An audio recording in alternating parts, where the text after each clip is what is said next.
我自細咧就有個使命啊，就係我要從事一個無中生有嘅工作，咁所以後來我就揀咗藝術創作咧作為我係無中生有嘅目標啦。咁點解會揀跳舞呢？其實我最初係想諗住係畫畫嘅，但係後尾咧我就睇到羅馬與朱麗葉嗰個芭蕾舞啊，咁覺得好引起我自己對芭蕾舞嘅興趣，於是後來咧就從事咗咧就學習呢個芭蕾舞。咁我感覺到咧會喐嘅芭蕾舞咧就比就咁畫畫咧更有趣，咁於是我就揀咗舞蹈，咁就後來就以呢一個舞蹈咧就作為我自己嘅終身職業啦。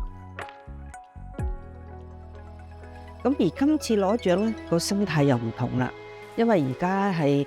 我哋香港作為一個中外藝術文化交流中心咧，變咗我使命除咗要編舞啊，創作都更加有香港人特色同埋香港故事嘅舞蹈作品之外咧，咁我覺得傳承都係一個非常重要。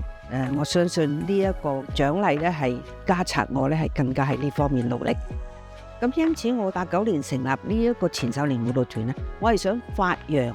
喺演藝學院畢業嘅青年人，佢係有機會係展演，但係由於佢哋已經係個專業訓練出嚟嘅舞者，